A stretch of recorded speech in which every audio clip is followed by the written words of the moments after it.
Sit back and get ready to have the most fun you ever had with an electronic device. There's an 8-track, you just push the button and it plays. But remember, you got to hit the program and go to the next one, but nobody knows what I'm talking about. So anyway. I know what you're talking about. All right, well, I know we do. I'm saying anybody else. Well, we're not doing this for them. This is true. Obviously.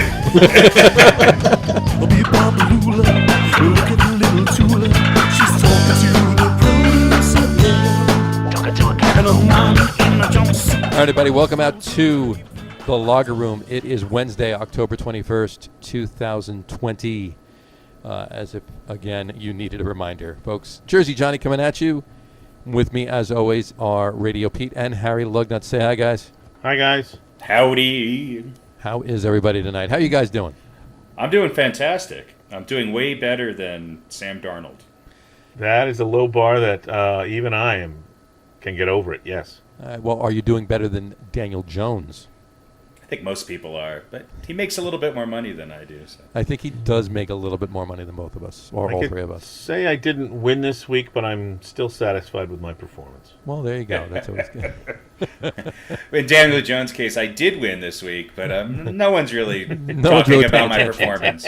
You don't want to worry about that. Yeah. Despite my best performance, we won. All right. Well, speaking about best performances, let's get right into it. The Giants won this week. Yeah. What happened there? So depressing. That's a great question. You know what? Somebody's got to answer it. It's well, they played a team. Heads will roll. They played a team that's equally as bad as they are, and somebody had to win. That's the problem. They didn't have to. I mean, a tie would have been okay, I guess. It almost would have been poetic justice. Right. Yeah. But That's true. The tie for the Eagles and the Bengals was poetic justice. Yes. The Waste Management Garbage Bowl, where the Washington football team came out 1 point ahead of the New York Giants, maybe ruining the Giants' chance for Trevor Lawrence. Yeah, that's how sad is it, I guess, that's really probably the biggest takeaway. You know, yeah. Forget about strategy, forget about improvements, whether they looked a little bit better in this area or that. They're a game farther away from Trevor Lawrence than they were before they won. And that's our takeaway from this week. And that's the takeaway. Yeah, I mean, it's ridiculous to think that is what what we've come to. Week 6 of the NFL, we want them to lose so we can. I mean, it's become rhetoric. It's become an every year thing now. By week 6, 7, 8, we're like, forget it. Let's just lose out and get the top draft pick. Yep, and we can't even do that right. No, and yet they screwed that up too. The Jets are figuring it out, but the Giants, no. I mean, the Jets left no chance for an opportunity to win. The Giants had to keep it just right there, and then right at the end, found a way to win. Well, that raises an interesting question. Who had the worst week? Is it the Jets because they didn't only lose, but they were humiliated? Or is it the Giants because, darn it, you have a goal here, and you were, you're making it harder for yourself to attain that goal, which is that number 1 pick. So you could argue that the Jets had a better week in their loss than the Giants had in their win. I agree. See, I would like the Giants to have the first pick so that this management team could do the unspeakable and not draft Trevor Lawrence, take some, offensive tackle from Wisconsin ahead of him. Take Eric Flowers' cousin. Right, yeah. And then I could just say, okay, I'm done. I'm done with the Giants, much like I'm done with the Knicks, until there's a change in management, potentially ownership, whatever. Because there's no rosy outcome here for the Giants. They have one great player, and he can't stay healthy. And I guess there's a few areas of improvement, but it's not like, oh yeah, they're 2 players away for being back in the playoffs. They're a horrible team. They are, and you know what? I mean, there has been some improvement on the defense. Let's be real. I mean, well, sure, and on the offense, they scored more than 9 points. This is true. This is very, very true. I mean, the offensive MVP of the year for the Giants has got to be Graham Gano, but I mean that's just obvious. But he might break the record for most field goals. He might break the record for a lot of things, but the defense. I mean, Kyle Fackrell. I mean, he's playing really well, and. James Bradbury. I mean, he's. Oh yeah, Bradbury. Yeah. He's got a lot of talent. Alrighty then. You know, they're not. We've already delved into far reaches of NFL knowledge. We're stretching to find something good. Yeah, those are names that I certainly don't know. Fackrell Actually, Bradbury and I've heard of, but you have Giant fans out there who go, Fackrell? Who's that? Yes, Johnny Fatroll. He was Johnny Fatrolls. He was a backup nose guard in the 70s. Wasn't he in that movie Varsity Blues? That's right. Yeah. Well, listen. Here's that was Billy Bob. I'm sorry. we should have known that the Giants were going to win because according to my crack staff of statisticians, which is something I happen to see, Daniel Jones has won 3 of 4 against Washington or something like that. Yeah. Yes. So he's won 3 of 3 against Washington, actually. There you go. So There you go. even better. He is undefeated against the Redskins. I'm sorry, the football team. And Actually, he's only Redskins. 1 of 1 against the football team. He was 2 of 2. Right. I was going to say he's against the undefeated Redskins. against both of them. Right. Right. Both teams. That's right. He's got And it. if they change their name next year, and he's got still something around, else. which he might be, he wins a couple games, he could be undefeated against 3 different separate teams from Washington. All from Washington, right. So they're that's not crazy. good. And No, they're not good. But hey, you know what? Just to round out that Giants talk, there were again a number of bonehead referee calls on that. Not as many as the Dallas game, but that one interception. Granted, I mean it's Daniel Jones, the turnover machine, but that one interception in the back of the end zone, that guy landed out of bounds. It was clear that his elbow and his arm were on the white chalk. And they called that an interception. I don't know what the hell they were looking at. New York even looked at it too. It was just stupid. I don't get it anymore. What's the point of even throwing a challenge flag? They want to call what they were going to call, and that's the end of it. You know, it's become stupid. But I'm gonna get down on my soapbox really quick here. So. Well, and I heard somebody say, I guess he was out, but boy, that was a heck of an effort. He kind of deserved the interception. He That's deserved it. That's He not was the out. way it works, though. That's I right. mean, if it's a bad call, it's a bad call, and then Give of him the course, gold star and send him on his way. He right? doesn't get the interception, put the sticker on his helmet, and say, Better luck next time. Better luck next time, kid. Right. But then, of course, when it happens to the Giants, it's not called an interception. It's not. That was pretty unfair. It's basically proving that the call on the field is reversible. That's what it all comes down to. So, but I was happy for that call because it gave us a chance to lose. Right. And again, I have a picture. My response to any Giants fan about anything regarding the Giants is just a photo of Trevor Lawrence.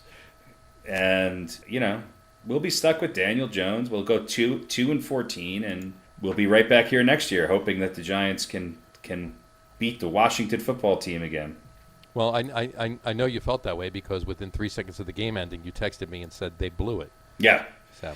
Yeah, they did blow it. I mean, I know that sounds horrible, but why win? It's not like I said I was optimistic in the beginning of the year and said they'd win 3 games. And I might be right, but I don't. With the Jets in town, 1 win might just keep you from getting the top pick. Yeah, that's true. And speaking of the Jets, that was a lopsided game there, huh? That's one way to put it. I would probably use a more expletive-laden description, but lopsided would be somewhere in that sentence. And there lopsided would be in the middle of about 4 expletives on either side. Pound signs and @ symbols and all that stuff, Asterisks and then and lopsided, and then a few more symbols, and then the word game. And then Frank Gore, really? Well, or gaze, not game. Gaze. At least Frank Gore is still playing. I mean, that's amazing. You know what? I mean, kudos to him. Yeah. Kudos to Frank Gore. He's one of the most underrated old guys. Yeah, well, just players in general. I mean, he's had a prolific career. What was his first year? 1976. I think he started his rookie season was when we were all in kindergarten. That's right. Right. Yeah, so something to be said for longevity, packing up stats. But he keeps playing, and he's had some injuries, but I wouldn't say that he's an injury-prone player. Or there was a period, actually, I think, for a few years where he seemed to be hurt all the time. But. No, and we're not going to know how bad the Jets are until they can either play the Giants or the Washington football team. Right. We're just not going to know. And I'm not sure the And Jets. since they're not playing either this year, I'm not sure the Jets are worse than the Giants. Yeah, I think it's pretty obvious that they are. Yeah. For me, the real thing to watch this season is the dysfunction of the organization as a whole. Yeah, it's pretty miserable. Because they can't do anything right at all, ever. No. It's pretty horrible. Yeah, so I mean, the Giants, I say what you want about them, at least it might be incremental, they might be crawling, but they're going somewhere, I think. Yeah, they didn't release Saquon Barkley, so right. Right. And the Jets are just mired in I can't complain. Keep Gase, he's terrible, and lose and get the first pick. That's fine. I'm sure that's not his strategy, and I feel bad for the guys that are on that team, but they're setting themselves up for. There's only so much you can do when you're terrible. I mean, yes, you're going to get that pick, but if no free agents want to go there at all, because why do you want to go to this terrible franchise? And again, next year, supposedly, you're going to have to start all over again. Right. How many times you bring in another coach? Do you get rid of? You got to get rid of the GM, right? Or are you going to keep the GM? You just going to get rid of Gase? Well, they're going to keep going back and forth. I mean, they didn't get rid of Mac McCagnon when they brought Gase in, and then Gase got rid of Mac McCagnon. Right. I mean, you had Douglas in, so they're going to get somebody else, and then who knows what's going to happen after that. You had the whole Idzik debacle. So it's a poorly run organization from from the owners on down. Right. And or is it though? Maybe are we not giving Chris Johnson enough credit? Maybe he knows that the only way he's going to get the top draft pick is to keep Adam Gase in that position this year. I'm giving him too much credit in saying that. So. Maybe. I think he just says, well, I'm going to pay him, so he's going to keep working for me. Right. I got to pay him anyway. He's going to keep working for me. I think it's probably that. But either way, it's great strategy. Yeah. But here's the thing about being a 50-year Jet fan. No real Jet fan has any confidence whatsoever that there's going to be any improvement in strategy. Whatever they do next is just going to be another screw up. So you're going to have the number one pick, and they're just going to ruin him. They're just, there's only so much. If the wound is big enough, a Band-Aid doesn't cover it. Right. Yeah. And this wound is just spewing blood. This is a carotid artery that they're going to stick a SpongeBob Band-Aid on because that's what the Jets do. They never get it right. I have no confidence, first pick or no, that anything is going to be necessarily any better, except you're going to have a first pick who's extremely talented and could maybe lead you somewhere, and he's going to get beat to hell and gun-shy and ruined. And then they'll trade him after a couple of years, and he'll go somewhere else and be good, because that's what happens with the Jets. Yeah, I would feel really bad for Trevor Lawrence if he actually does leave enter the draft this year and leave college, and the Jets have the first pick and they pick him because, I feel bad for both of them because that means that's the end of Sam Darnold in New York. Not that that's a bad or a good thing. It's probably a good thing for him, bad thing for New York, whatever you want to call it, but it's definitely a bad thing for Trevor Lawrence because what's he going to do there? They need other things. Get killed. Yeah. Yeah, they need to focus on other areas before they do that. Keep what you got, build up everything else, and then trade for Dak when he's done in Dallas, or somebody else that can fill the gap for a few years. That's there already. But once you build up everything else, right? But But if you are incompetent, so incompetent that you can't build up anything else, right? It doesn't matter who you bring in. So if you just everything else is bad, you can bring in. Well, Superman would probably be able to win, but he'd have to run the ball a lot. These are sad times in the Meadowlands. Yes, they are. What about the other night games from last week? Sunday night we had the Rams and 49ers. Who saw the 49ers coming back and beating the Rams? That was a good game. Yeah. Yeah, they've the 49ers are a bit of an enigma. I think I heard today Mostert is maybe going on the IR. Yeah. So he came back and left again. I got something Jimmy to say. G likes the spotlight, apparently. He definitely does. But I did say this. I never... This occurred to me, and it occurred to me when I saw it. Let's put it that way. It never occurred to me, I should say. The 4 wins that the Rams have, who are the 4 wins the Rams have? Not good teams, I'm assuming. Want me to tell you? Sure, go ahead. The Giants, the Eagles, the Redskins, football team, and the Cowboys. Yeah. The four wins the Rams have are the NFC East. It's nice playing the NFC East. It really is. So as good as the Rams looked, right. they only won against the NFC East. That's it. That's right. Hackensack High is a favorite to win against the NFC East this upcoming week. They are actually. They are. Right. Yeah, no, I don't know. I don't think the Rams or the 49ers are the most consistent teams in the league right now. I think in the NFC West, I think obviously the elite of the NFC West is the Seahawks, but I think the Cardinals are better than the Rams and the 49ers right now. Yeah, and they're also sort of up and down, but the Water Chickens are definitely heads above the rest. But yeah. The Cardinals look good the other night, that's for sure. Yeah, they look good beating up on the Cowboys. And look, they won 2, then they lost 2. Now they've won 2 in a row, lost 2 in a row. Now they've won 2 in a row again, although against the Cowboys, it's not saying very much. But when you're not an NFC East team and you play an NFC East team, you tend to look pretty good. Yeah, you should be feasting. Yes. Anyone who plays to the NFC. And the Cardinals certainly did. I mean, they just pummeled the Cowboys. Yeah, it was brutal. So, and look, whatever. Andy Dalton is Andy Dalton, and passable, serviceable quarterback. We've said that, but they just came out flat and didn't look good. Well, when you have a defensive lineman ramming you into the ground before you've even taken 3 steps into your drop, then it's kind of doesn't matter who you are. You're not going to do anything worthwhile. No. Well, look, if this trend continues, because there's always a lot of talk about Dak Prescott. Is he as good as maybe he is, or maybe he isn't? Is he worth the money and the contract holdout, and he bet on himself, and all that going on? If the Cowboys turn out to be absolutely atrocious as far as their offense goes, because I think they're the number 1 scoring team in the league, is that correct? I'll have to check. Something like that. But if they turn out to be atrocious offensively without Dak Prescott, it's going to prove... Maybe not after Monday. No, maybe not after Monday, but it's going to prove his worth. And, of course, he doesn't play defense, so then we know their defense is terrible. Oh, yeah. So that's going to be, as a Cowboys fan, it's going to be interesting to me to see, can they move the ball? If you can't score more than 10 points against Arizona, who is, I think, a good team, but not as good as 2-0, and not as bad as 2-2, and maybe not as good as 4-2, but certainly exciting. Because Kyler Murray is like I don't know. His legs seem to move so fast. He's like White Shoes Johnson. Yeah, he looked really good against the Cowboys. A blur. Yeah, he's just gone. Goes from 0 to top speed. It seems almost instantaneously. So, but it'll be interesting to see how the Cowboys' offense fares without Dak. And I think people are going to see that his worth to the team in that respect is maybe more than some other people think. Yeah. Well, I mean, the difference with the Cowboys is their offensive line. In years past, they've always had excellent offensive linemen.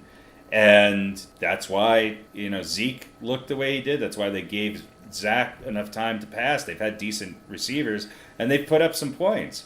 They just looked pretty miserable on both ends of the ball the other night. Yeah, they really did. They really did. And quick other note regarding the NFC East specifically, there are 5 teams in the NFL that each have the same amount of wins that the NFC East does collectively. Mm-hmm. So... Yeah. They're not good. Five win teams, and the entire NFC East has 5 wins. So, and ironically enough, had the Cowboys lost to the Giants, which you all know, I feel they should have because of those. Because of the refs, we know. Because of the refs, exactly. And the Falcons didn't, fold at the end of their game with the Cowboys. The Cowboys would be 0-6 right now, and the Giants would be in first place at 2-4. That's just mind-boggling that actually the Giants, as horrible as they are, could technically should be in the lead. How conflicted would you be then? I don't. You know what though? To go, well, look, we're in first place. We're maybe most likely a third of the way to 6 wins, which will most likely be enough to win the division and get into the playoffs. But we're not going to get Trevor Lawrence. Seriously, though, does any team in the NFC East want to win the division? Because none of them are winning one playoff game. Wouldn't that be great if they win the division with 5 wins and then go on a heater and win the Super Bowl? Could you imagine a 5-win team wins the division and then the Super Bowl? That would be good. 5 wins. That would put the icing on the cake to the 2020 sports season. That's for sure. 5 wins could win you the season. Do you want to talk about the Chiefs and the Bills? Yeah, the Chiefs and the Bills really quick. You know what? I knew. Who didn't know? I mean, you don't want to. They both had lost the week before, and as Pete, as you said, the worst thing that happened to the, or was it you, Harry, that said it? The worst thing that happened to the Bills was that the Chiefs lost. Yeah, you don't want to play. You don't want to play the. You don't want to play any Andy Reid team coming off a loss. No, and the Chiefs. I don't have the Chiefs lost back-to-back games since Mahomes took over as starting quarterback. I do not believe so. Yeah. I don't think so. No. And I don't think they will this year. No. Now here's my question to you. Because I've been thinking about the strategy, because they ran 245 yards. I think they ran 44 times, right, which is very interesting. Reminded me of the old days when you could do that. So I have three theories here. Two of them are fantasy. One is that what's the running back name? Edwards-Helaire. Yeah, Clyde Edwards-Helaire. Went to Andy Reid and heard about the Le'Veon Bell signing and went to Andy Reid and said, "Hey, I'm pretty good too." And Reid said, "Okay, here's 25 carries. Prove it." The second theory, and obviously that's not what happened, but the second theory is that Reid said, "Okay, Le'Veon, welcome. We're going to show you that we can spread the ball around. There's going to be plenty of rushing yards for everybody. Mahomes will have some. Helaire will have some. And a couple other guys will have some. So there's plenty of carries for you, too." That's obviously not what happened. Right. Well, so the third theory is, did they just say, we're just going to run the ball, we're going to keep the Bills' offense off the field as much as we can, and we're going to limit the touches that Mr. Allen has, and any mistakes that get made are going to be magnified because you get up by a couple scores, and then there's a turnover or a 3-and-out, and all of a sudden the Bills are going, oh, man, how many more chances are we going to get? We got to catch up here. And so I think it was great coaching. Yeah. Run, eat up the clock, use time. And of course, if you're the Bills, you got to be worried because you know they can go over the top any play. Right. And you keep going, well, they're not going to run again, are they? Yes, they are. Well, they're not going to run again. Yes. Well, they're not going to run again. You could ask that question after the first running play the Chiefs had. Sure. You could ask that question before every single other play of the game. And 43 other times the answer would be yes. Exactly. And you would not, and you'd be terrified, I think, by the time the second half comes around. We know they're going to bust one over the top at some point, but we can't stop them on the run. They didn't fall behind, and that's the key. I mean, the Chiefs at the end of last year, they were behind. They dug themselves a hole in every game at the playoffs. Yeah. And so they had to air it out. But before that, and especially the year before that, they were pretty balanced, and they could run the ball and consistently control the game clock. And that's what they did. And I think it was good because you can run against Buffalo. And not that Buffalo's defense is great, but their pass defense is a lot better than their run defense, especially if they could stack, a nickel or 6 defensive backs in there. And then when they do that and you can run the ball, it certainly opens up the underneath passing routes. So the Chiefs, I think that the loss the Chiefs had is an anomaly. I still think they're trying to find their legs as to who they are this year, but they're still the team to beat. Let's be honest. And they're going to be even scarier with Bell. Yeah. The fact that they can actually do that, though, the fact that they actually have the defense they have, but on offense they can kill you with the run and they can kill you with the pass. Yep. They could do the quick strike and they can eat up the clock. They have the ability to do both. What other team has that balanced attack? That balanced attack, I should say. Yeah. And obviously we saw last week against the Raiders that they can lose. So, who the hell knows? But it is scary to think that they're actually a better team this year than they were last year when they won the Super Bowl. Well, I think it's the other reason why they ran the ball a lot more is because they did look a little out of sync against the Raiders. They looked like they were kind of struggling to move the ball vertically. Right. And so maybe there's something there. But we'll see. I don't want to test it. I wouldn't want to be a defensive coordinator testing that theory. No, not at all. Let's take a trip around the NFL. New segment. Let's take a trip around the NFL. This week we'll concentrate on the NFC North, or the NFC Norris, as Mr. Berman calls it. The Bears, Packers, Lions, Vikings, and in that order are the standings. Bears, you know what? They're better than I thought they were. Is it a little pixie dust from Foles? Maybe it has a little to do with that. Maybe it has to do with their defense or whatever. I still think that the class of that division is the Packers. Aaron Rodgers was just off his game. I mean, once those 2 turnovers happened in succession with those 2 passes to Devontae Adams, who, by the way, was he taught to try and defend an interception as a receiver? He just, I mean, the second one was a tip, so we'll give him that one. But the first one, he just let the defender just take it and walk into the end zone with it. But I mean, I guess anything can happen. Give him a pass on that. But I think Rodgers was just so shooken up from both of those that he got off his game. I don't know whether there was that or I think not. Tampa Bay is a good team. I think that they're finding their groove a little bit. Yeah. You got to remember these guys haven't really played together on offense very much, and they looked like that was a balanced team that sort of stuck it to the Packers. I mean. It could have had a little to do with the fact that Brady got embarrassed the week before, and not knowing what down it was at the end of the game. Yeah, Tampa Bay should really be 5-1.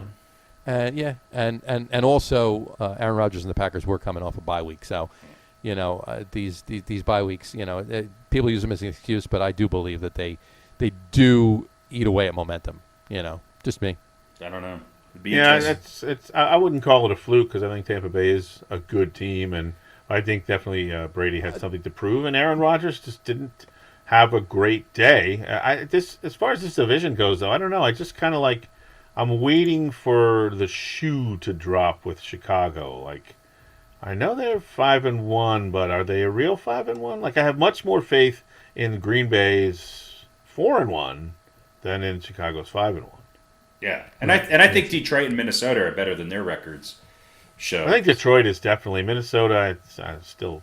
I think they're better than a 1-5 team, but they play in a tough division. So yeah, it's a tough division, and they've gotten a lot of bad breaks, a decent amount. And I mean that the call not to kick the field goal, 2 weeks ago, that was a week and a half ago, was just stupid. They beat 2-4 instead of 1-5. Yep. And the Lions would still be ahead of them because they haven't played the bye or whatever. But speaking of stupid, I just wanted to ask you guys.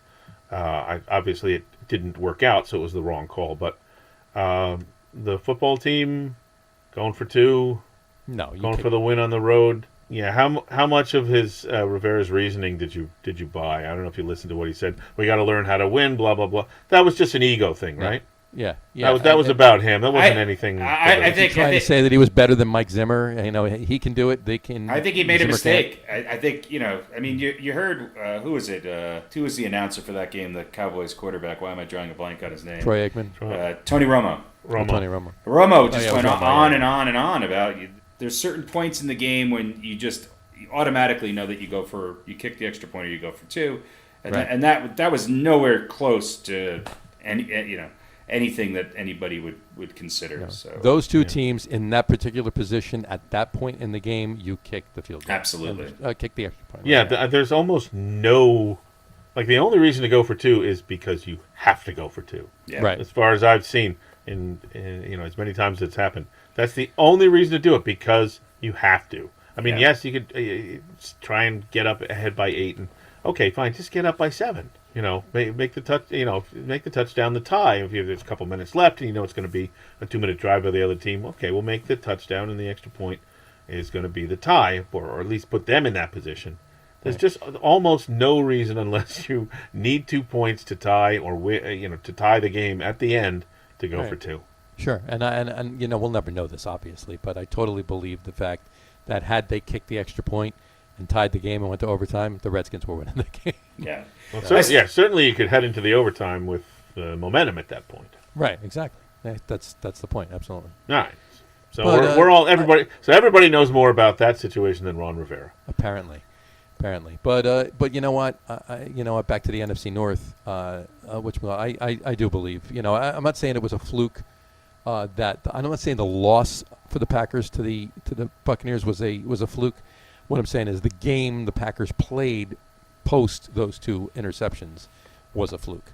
I'm not saying they would have won the game, but they weren't even in the game at that point. It was the Bucs completely took over that game. That's what I'm saying was the fluke. The Packers have a pretty fortuitous schedule coming up. They play the Texans, the Vikings. They're at the 49ers. That's a tough game. They got the Jaguars, the Colts, the Bears again, the Eagles, the Lions again, the Panthers, the Titans, and then they end the season with the Bears.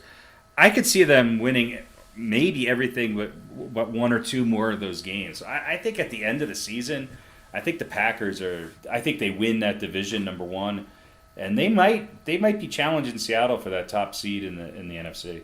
Well, I'll just say this for whatever you think it's worth, because I don't want to put too much in stats. But if you look at the difference between the points scored and points against in that division, and the Bears are a plus 12, Packers are a plus 23. The Lions, who are 2-3, only a minus 10. Minus 10, yeah. So that sort of lends credence to, well, they're better. Just another score here or there, or a defensive stop, and they could be. They could be 4-1. They could be 3-2 or 4-1. Sure. And the Vikings, they're a minus 37. Yeah. So that's why maybe they're better than 1-5, but you gotta. I mean, they've given up more points than anybody in the division, although they haven't scored. The Packers second most, but I think the Bears come back down to earth. The Packers are the best team in that division. Yeah. But the Bears defense looks good, and they're eking out enough points, and if they can keep it up, then you never know. Yeah, it is a formula for I don't think I'd want to play them in the playoffs. Nope. They just seem like that team that's maybe got a little bit of the magic on. Yeah, you never know, and especially what Mr. Pixie does himself. So that's right. Yeah. Well, speaking of that, why don't we do some picks?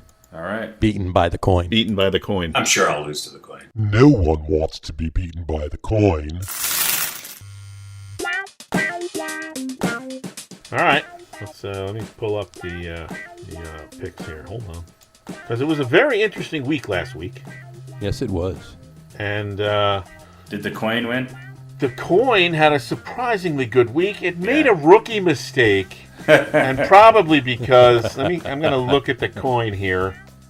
Oh, this is a 2019 quarter, so it just doesn't know. You just don't pick the Jets. It's too young. Yeah, it's too young. It just hasn't learned yet. You don't pick the Jets. So that was its mistake. But it went 4-1. Coin would have been undefeated if it. If it had known a little bit better, it would have been 5-0. But still, picking the Giants, picking the Cardinals, and picking the 49ers. So the coin had a nice 4-1 week and got back to 9-10. I went 3-2. Harry went 2-3, so I'm a game up on you now. And Johnny Consistent 4-1 now leads us all at 15-4. So I'm 3 games back. Harry, you're 4 games back, and the coin is 6 games back. There you go. But still, coin picking up ground. Very interesting. Yeah. All right, so this week we have 4 games because the Giants and the Eagles play Thursday, right? Is that correct? Tomorrow? Giants and the Eagles play tomorrow. Thursday. Okay, so Giants at Philly, toss-up. Philly, I guess you'd say, is favored. Who do we like here? I don't know. I mean, picking these NFC, the Eagles did not look very good. But they only lost by 2 points to the Ravens the other night. Yeah. That was a big comeback. It was, but it didn't seem as close as the final score. I think there's no way the Giants win 2 games in a row. I think the Eagles win this, and I think the Eagles' defense looks like it's coming to life, and I think this is going to be one of those typical Daniel Jones games where he fumbles 2 or 3 times and throws a pick 6. Remember, Ertz and Sanders are out this week, though. I know, but I still think the Eagles will find a way to win. Yeah, well, specifically though, I got to tell you, with Ertz and Sanders being out, my pick is going to be the Eagles. The Eagles will win this game. Okay, I'm going to take Philly. I'm tempted to take the Giants, but shake things up. Well, it's not like they were impressive. No. Against really, other than the Jets, probably the worst team in football in the Washington squad. So they got to win, and only because of stupidity on the part of the other coach. So I can't in good conscience take the Giants. I have to pick Philly. And we'll flip the old coin here. I didn't realize it was only 1 year old. That's not fair, making a 1-year-old go against us. This 1-year-old is... And it comes up heads, which of course means the home team. And so we all agree, boringly, that it's going to be the Eagles. There you go. All right, I'm not sure what order the games are in as far as when they're being played, but we got Buffalo, hosted by the New York Football Embarrassments, the Jets. And being a Jet fan, let's see. Want to go with the Jets? Well, there's a possibility. I mean, the Buffalo, they lost. They might be really depressed, and they might all start shooting up heroin and not be ready for the game. The Buffalo Bills lost 2 games in a row. Yeah, I think I'm going to go out on a limb and pick. No, I'm going to pick Buffalo. Sorry. Okay. The Bills win. Okay. Bills are definitely winning this game. Bills. And let's see what Mr. Coin says. Now, one with the Jets. I mean, by picking against. I don't know. Whatever happened last week. Coin says heads. You dumb Coin. Picking the Jets again. Oh no, that was a big Jets fan. The Jets. Coin is a bigger Jets fan than you are. Coin says I went 4-1. My loss was the Jets, so therefore I'm going to go with the Jets. There you go. Tampa Bay and the Raiders, is it? I believe. That would be the Raiders. I wrote LV. I assume that stands for Las Vegas. Tampa Bay and Las Vegas. Johnny. I'm going to go with the Raiders in this one. The Raiders are home. Something tells me Tampa's losing this game. I'm going with Las Vegas on this one. No, let's see. I mean, the Raiders did look pretty good against the Chiefs, but Chiefs kind of had a bad game. I think Tampa Bay is going to get on a roll here. I think they are coming together, and they are a pretty good team. And Tom realizes he's got an opportunity to do something good here and stick it in Belichick's eye. So, I'm going with the Bucs. Okay. Well, the Raiders coming off a big win. Go with the Bucs. I just have no faith in the consistency of the Las Vegas Raiders. God, that sounds, I don't either, but they're home, and something tells me that they are home. Where is their home? I don't even know. That would be in Vegas. Reno. Well, that's the thing. You've got to think, if you want to talk about distractions, you can easily, there's 100,000 things that could happen in Vegas that would be distracting and cause them to underperform. All right, let's see what old Coiny says. Coiny says tails, so they like Tampa Bay. So you're out on a limb there, Johnny. All right, and Chicago against the LA Rams. Who wants to take this one? This is a tough one. I mean, do the Bears ever come down to earth? I don't know. The Rams just don't look good, and the Bears seem to find a way to win. I'm gonna stick with Chicago. I think they win this game somehow. Johnny, this is a tough one. Oh, this is tough. This is tough. I want to say the Rams are gonna win. Hey, you know what? I'm gonna go with the Rams. I'm going with the Rams. Okay, I'm going with the Rams. They're home too. Yep. Yeah, They lost to the 49ers. They're going to get it together. The Bears are playing above their, their record's better than they are. Not much, but better than they are. Do you remember 20 minutes ago when you told everyone the only teams the Rams have beaten? Yeah, I did. Yeah. That doesn't mean that they're horrible. It just means but okay. I think the Bears are better than the NFC East. Yeah. I don't know. I don't think the Bears are as good as 5-1. If the game was in Chicago, I'd be picking the Bears. Yeah, I just think that the Rams are going to get their stuff together. I'm going to also pick the Rams because I'm a masochist. All right, let's see what the coin says. Coin says tails likes Chicago. So there you go. Harry and the coin each picking up a game this week with that. But I'm still going with the Rams. So there we go. Or the coin passes me this week. Well, I mean, boy, if the Jets win, then I think the coin could go 4-0. Yeah, coin could. Imagine that. That would be painful. That would be very painful. All right, so there we go. There's our picks. They'll be posted. I guess I'll probably put them up later tonight. There you go. Or tomorrow. I don't know. Tonight or tomorrow. And that brings us to baseball. The thing with baseball is that playing every day, it's just it's a completely different game. I love it. Yeah. I absolutely love it. I think Tampa Bay would have a much better shot. I think Tampa Bay would have gotten through the last series in 5 or 6 games if they could have their normal pitching rotation. I also think the Dodgers are going to benefit from this lack of days off, because I think this next series still goes. Aren't they still playing? Like, I don't think there's any. Well, Tampa Bay is up 1-0 right now.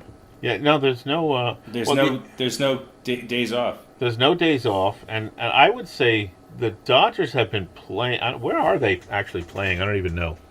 It's in Texas, right? It's in Texas or San Diego.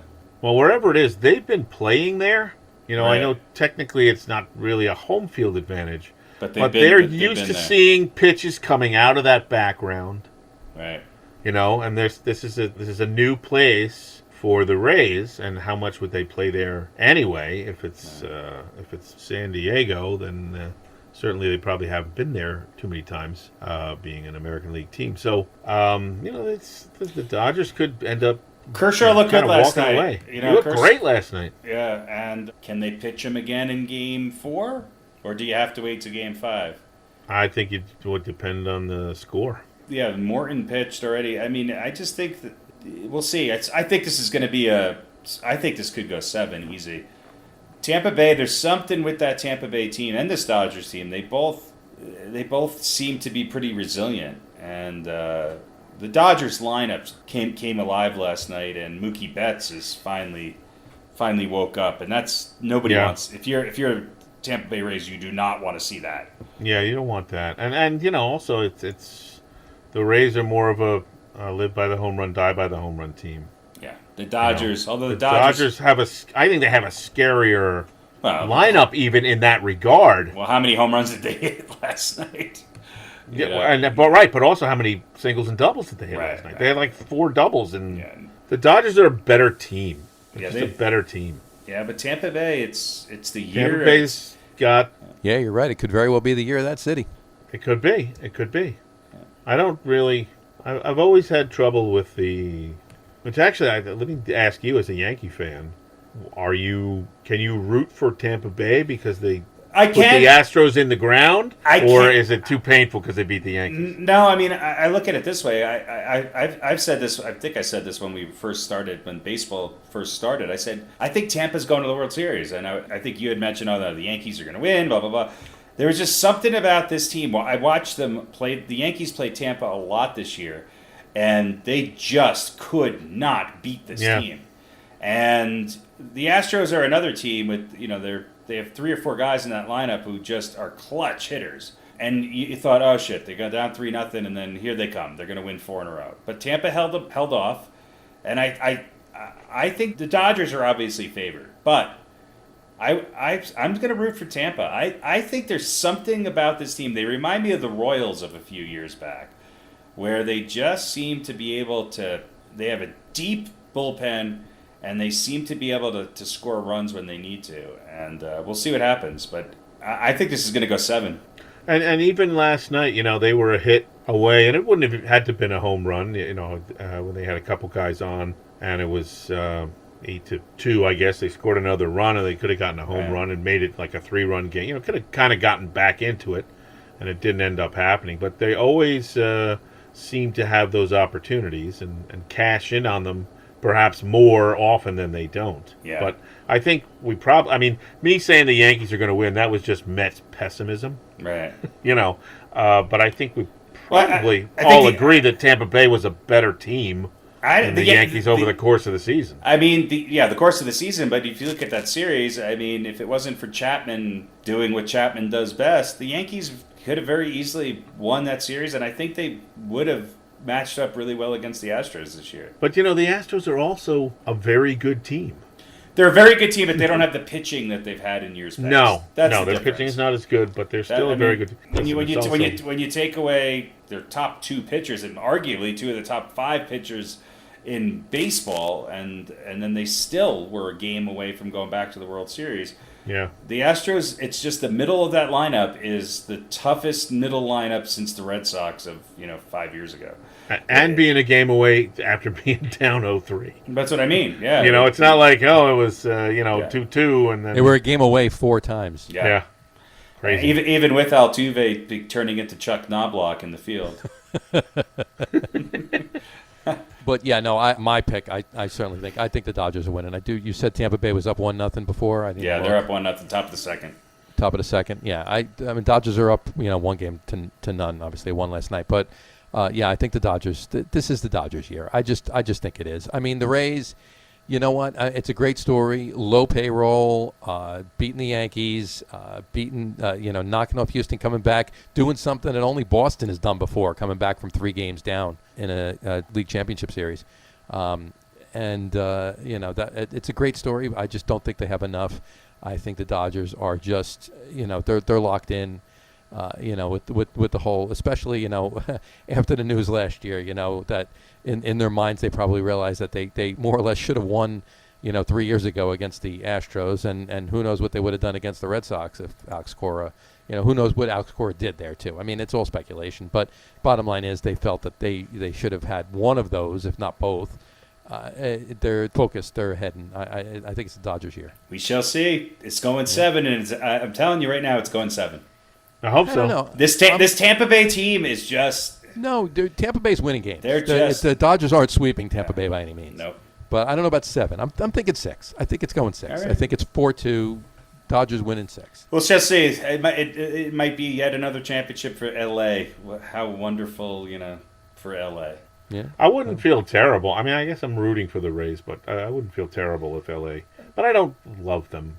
I'm rooting for the Dodgers. I'm going with the Dodgers. As a Mets fan, you know what? I mean, it's not like I'm a big Dodgers fan by any means, but over the last year, because of everything that transpired, the Astros have become my newest team to hate. Yeah, I think everybody's happy that the Astros lost. I like the Dodgers because Yukon Cornelius plays for them. So, well, the thing is, is that hatred for the Astros going to carry over to the next season? Because we were all kind of looking forward to them being in front of pre-COVID, looking forward to them being in front of fans and getting booed, and they didn't have to face any of that. They I think it got will hit with a because few of that. pitches early on, and some guys went after them, but they didn't have to kind of deal with all of the fallout from the cheating scandal. And look, you do what you do to win. If they, yes, I think the cheating helped them, but with Springer and Correa and Altuve, that team, if those three stay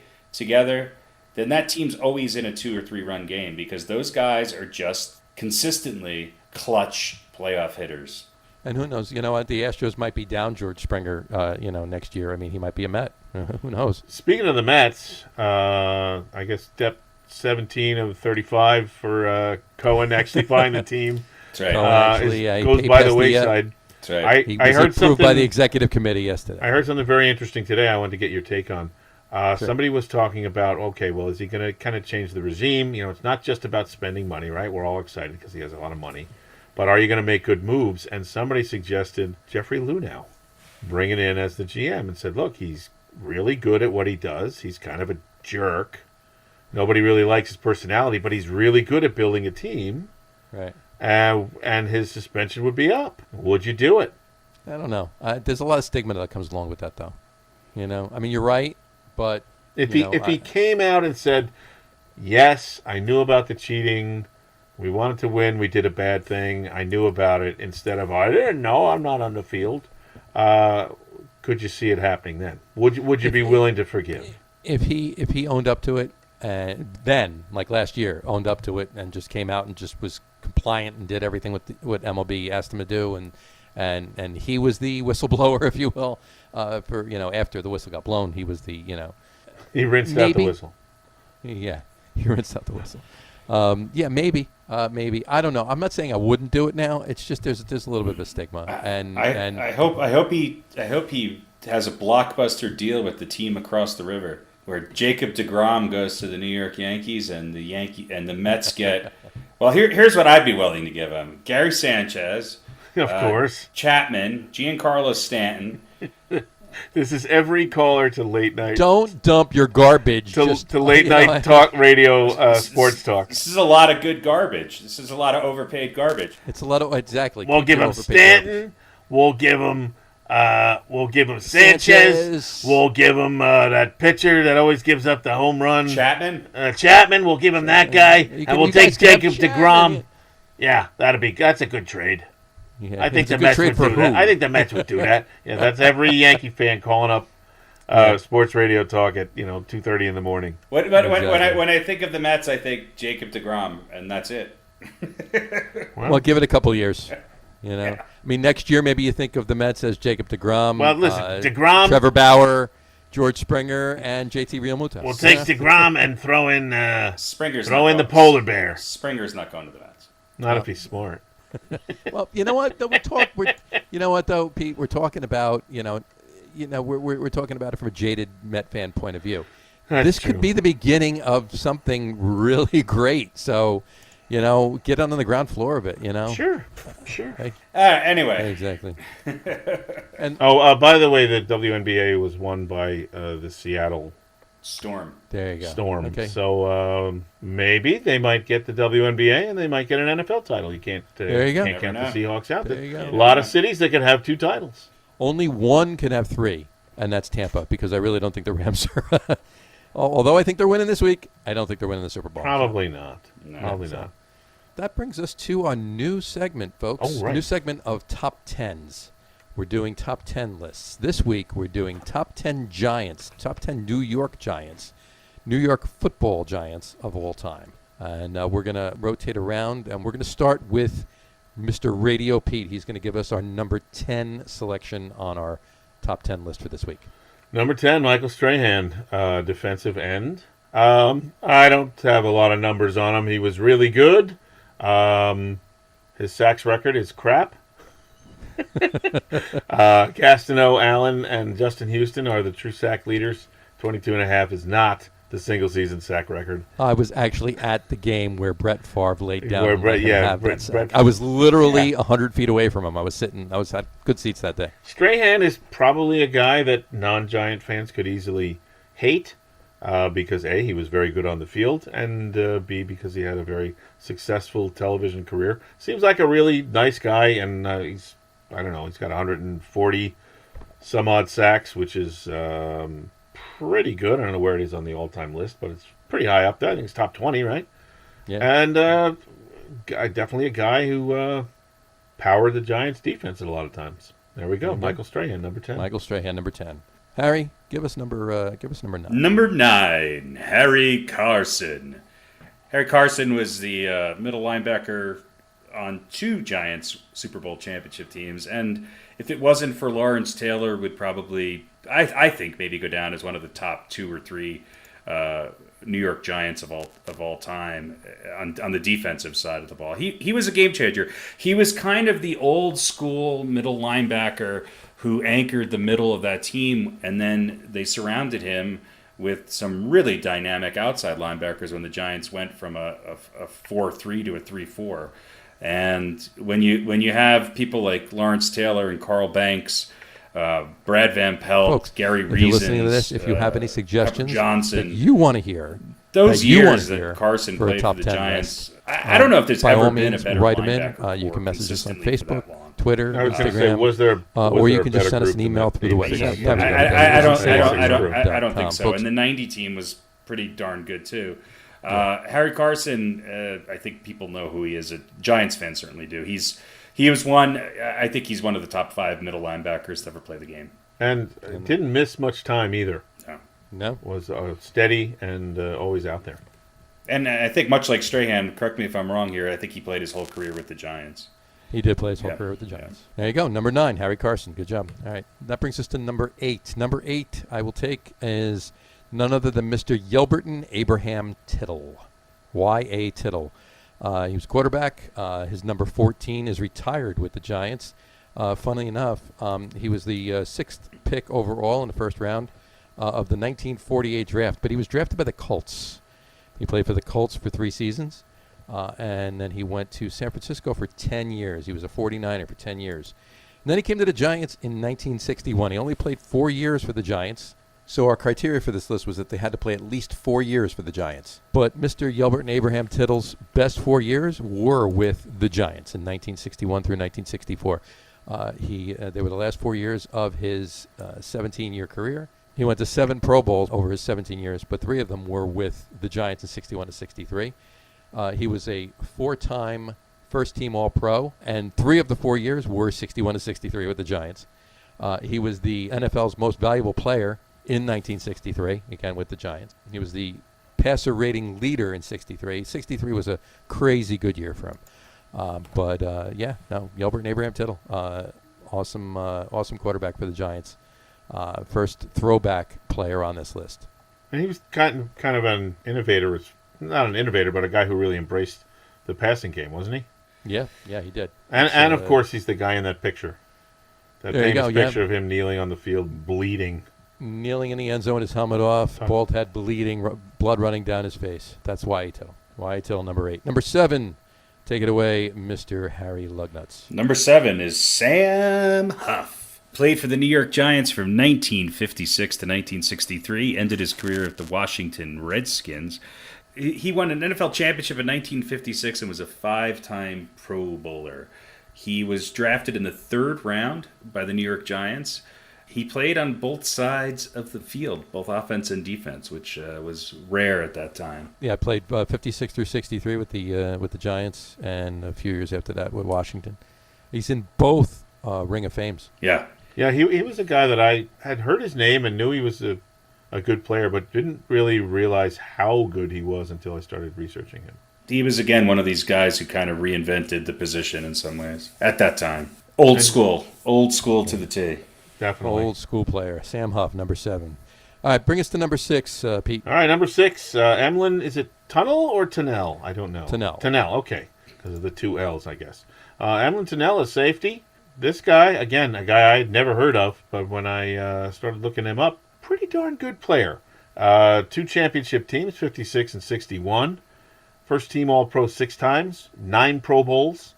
And when he retired, well, currently he's number 2 all-time on the interception list with 79.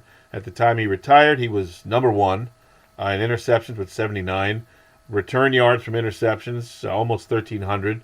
Punt returns, 258. That was a record when he retired. And punt return yards, just over 2,200.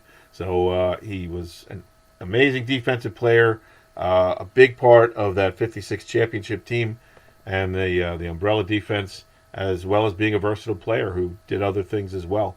Emlyn Tunnell. There you go. Emlyn the Gremlin. And he was my pick for Old Balls this week. Yeah, we'll talk more about him in Old Bulls shortly coming up.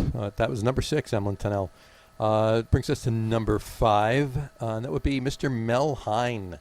Mr. Mel Hein was center for the Giants. He wore number 7. His number 7 is retired by the Giants. He went to Washington State. He was drafted in 1931, played for 15 seasons with the Giants, 31 to 45. He was an 8-time first-team All-Pro.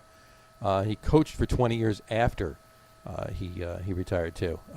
Just a great offensive lineman. What a good center he was. And of course he's in the Hall of Fame as well. He played middle linebacker too. Yeah. 2-way player. Yeah. He was a lot of people back then. A lot of people in the old days. They played both ways. And I think he was another guy who never missed a game because of injury. Yeah. I think 15 years, never missed a game because he was hurt. That's ridiculous. It is just crazy to think that. I don't make guys like that anymore. So that's at number 5. It's Mel Hein is number 5 on our list. Number 4, Harry, bring us to number 4. Number 4 is Eli Manning. I'm a big Eli fan. I think Eli was underrated in a lot of ways, but what saved Eli Manning was 2 seasons. And he won a Super Bowl. He was a Super Bowl MVP twice. He won the Super Bowl twice. He was a Pro Bowler 4 times. He played his entire season as a New York Giant. I think he's probably the best New York Giants quarterback in the history of the team. But Eli had 2 magical years, and his performance in the playoffs got him on my list. Had he not had those playoff runs and not won those 2 Super Bowls, even with his impressive numbers, it was a different. He was really the first Giants quarterback to play in the era of the passing game, and. Obviously, I think he's the best quarterback the Giants have had. I think he will remain that way, at least in the near future. He had a great career and 2 magical Super Bowl wins that I think endear him to not only Giants fans, but to football fans around the league, because anytime you can upset the New England Patriots in the Super Bowl, you're going to be liked by a lot of people. Yeah, I wrote about him. See, I think those 2 magical years are what he's a little higher on my list, but I just wrote 2-time Super Bowl champ, 2-time Super Bowl MVP, top 10 in passing yards and touchdowns, just out of the top 10 in interceptions, but durable, the streak that was only broken because of a stupid coach. To me, I mean, what he did for the Giants, and I agree with what you said. Yeah, he had these 2 great years, But for me, that's enough to put him Well, sure. on there. It's two more than most people have had. This is true. And don't forget, though, he did have an amazing year the year after the first Super Bowl. Yeah, absolutely. That 08 season, they were hands down the best team in the league. And it took an unfortunate incident off the field to unravel the Giants, if you will. Yeah. And we won't mention Plaxico Burress' name. They literally shot themselves in the foot. They literally did. But that doesn't, that event, and I said it, I've said it before, and I will say it forever. That event doesn't happen, and that team stays together like they were. They roller skate through that Super Bowl, and they went back to back. They were a better team by far that year than they were the year before when they won the Super Bowl. Yeah. And we all learned a valuable lesson, which is don't bring your gun to the club if you're wearing sweatpants. Leave the gun, take the cannoli. Exactly. All right, good. Number 4, Eli Manning. Good job. All right, that brings us to number 3. Pete, give us number 3. Frank Gifford. Boy, talk about a guy who kind of did it all. I know a lot of people, including myself, kind of thought of Frank Gifford for his passing, but he wasn't a quarterback. He was, in fact, a defensive back and a running back and basically a wide receiver, what they used to call a flanker. 8 Pro Bowl appearances at those 3 positions. Most Valuable Player Award in 1956, of course, the title year there. Just give you some numbers. 136 regular season games, 3,600 rushing yards, 34 touchdowns, 367 receptions for 5,400 roughly yards, and 43 touchdowns, and 29 for 63 in his career, throwing the ball, 14 touchdowns, 6 interceptions. 14 the most among any non-quarterback in the NFL history to this day.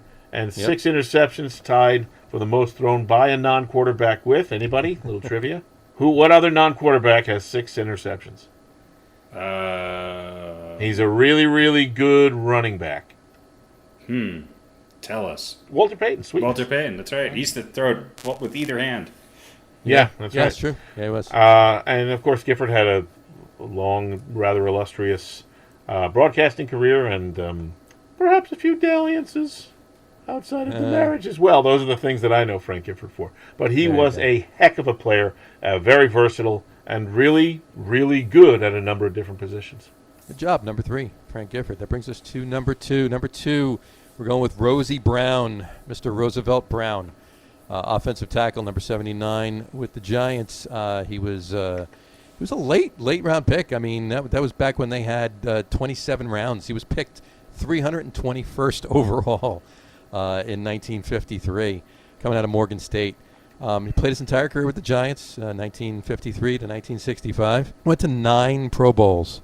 He was a 6-time first-team All-Pro, and of course he's in the Hall of Fame as well. Just an amazing. I mean, also he was 3-time second-team All-Pro. He was on the 75th anniversary team, 100th anniversary team, 1950s All-Decade team, and of course he's in the Giants Ring of Honor. Played in 163 games. What an amazing. Yeah. What an amazing player Rosie Brown was. Probably one of the most athletic offensive linemen that ever took the field. Just incredible. Awesome. That's number 2, Rosie Brown. That brings us to number 1. I wonder who it is. Mr. Lug Nutz. Who could number 1 possibly be? I think we're going to go out on a limb here and say that it's Lawrence Julius Taylor. Look, I not only have Lawrence Taylor as the best Giants of all time, he is on my list the best football player of all time. I have never, ever seen anybody dominate a football game for as long as he has in the way that he had. He reinvented defensive schemes. He became the quintessential linebacker. He's one of only 2 players to ever win an NFL Most Valuable Player award as a defensive player. And Alan Page was the other. Alan Page was the other, yeah. And, he obviously the 2 Super Bowls that he won with the Giants. And there just wasn't a better fit. Those Giants teams with Belichick and Parcells, with Taylor had a lot of help, don't get me wrong. There was a lot of really great players on there, like we mentioned earlier with Carl Banks and Gary Reasons and Brad Van Pelt, Brian Kelly, Pepper Johnson, and of course Harry Carson, who's also on this list. But there has never been a football player like Lawrence Taylor, and there never will be, in my opinion, again.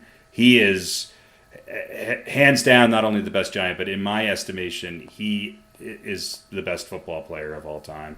And the fact that he's done that on the defensive side of the field is, I think, even more impressive. And ironically, our three lists were different, incrementally different, but that was one thing we definitely did all agree on. Yeah. LT is the top of the list. Yeah, I wrote LT and I didn't write anything afterwards because there was no, especially with that, with that group of great linebackers to be a standout amongst those guys. And you could say, well, because he was so great and got so much attention, they were allowed to do other things and he made them better by drawing so much attention. But still, amongst those great players, and the Giants known for D and known for that linebacking core, to just be the guy head and shoulders above everybody else. I can't make an argument that he was not the best player ever to play the game. He's the most. He was so explosive, it was unbelievable, and he just seemed much like Michael Jordan. When you needed a big play, somehow he was able to come up with it, even as a defensive player. It was unbelievable. And doing it, after being up all night. Yeah, well, look, he obviously had his substance issues, but this is a guy that was not taking vitamins and getting 9 hours sleep. Well, he was taking vitamins if you want to stretch it. Pharmaceuticals. This guy was walking off the golf course and heading to a playoff game, if you believe the reports. Well, he was. So after being up all night, what would he have been if he was even a healthier individual? No, I don't know. If he took care of himself, maybe I don't know. Maybe that was part of what.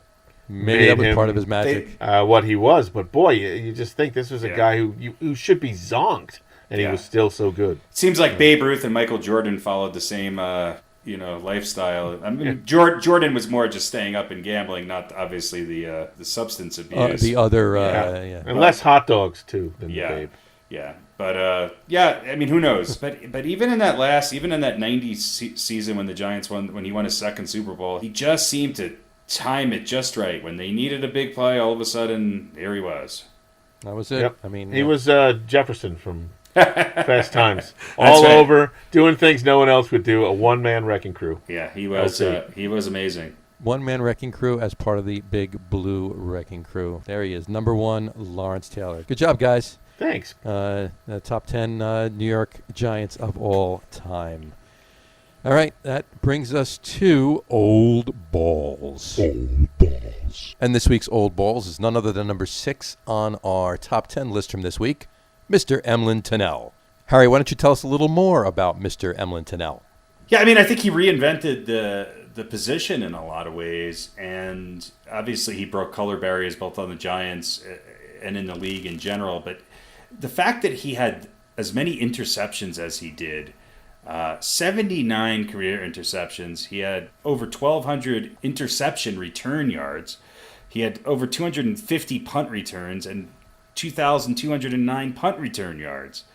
He was the 1950s All-Decade Team, NFL 50th Anniversary All-Time Team, NFL 100th Anniversary All-Time Team. And I think, this is the kind of the point of these Old Ball segment is I don't think we really look back enough and say, wow, these guys not only did things that still stand up today from a statistics standpoint, but they were breaking into a league that was not very friendly towards them, and they did things that were just unbelievable. And before the Super Bowl era, but still, the Giants teams back then, they won two NFL championships, but they were consistently one of the better teams in the league. I think he ended his career with Green Bay. Yeah, and his two Super Bowl wins. He won in '56 with the Giants, and he won in '61 with Green Bay. And ironically, there is another individual that was in common with both of those wins, and that would be the offensive coordinator for the Giants, who became the head coach of the Packers for that win in '61, and that would be none other than the man the trophy is named after. Yeah. The Vincent Thomas Lombardi. Mr. Vince Lombardi. Yeah, he was pretty good. Yeah. He was, I heard he was pretty good. Local guy, went to Fordham. That's right. Fordham. Yeah.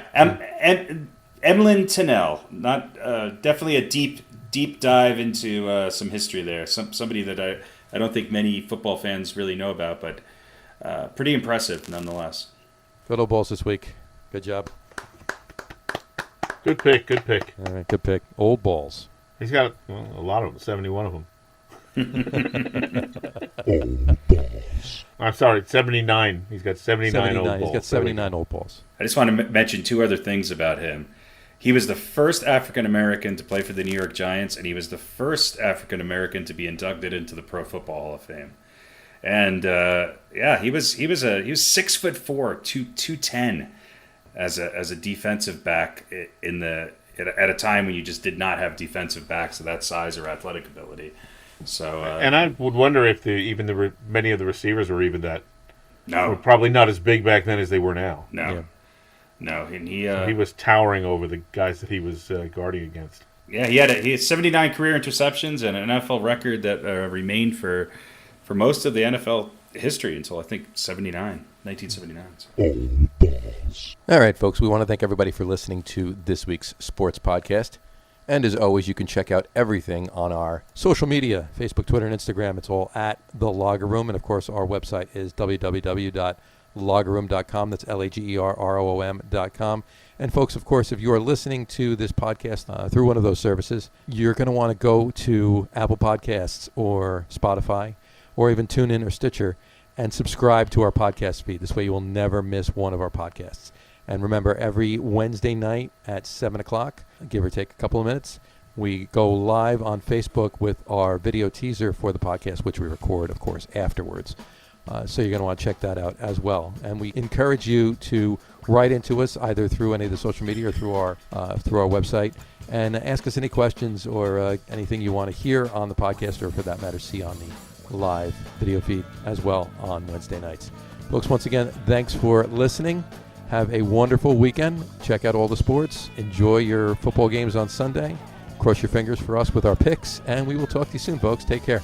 Peace. Later. Look at the little Tula. She's talking to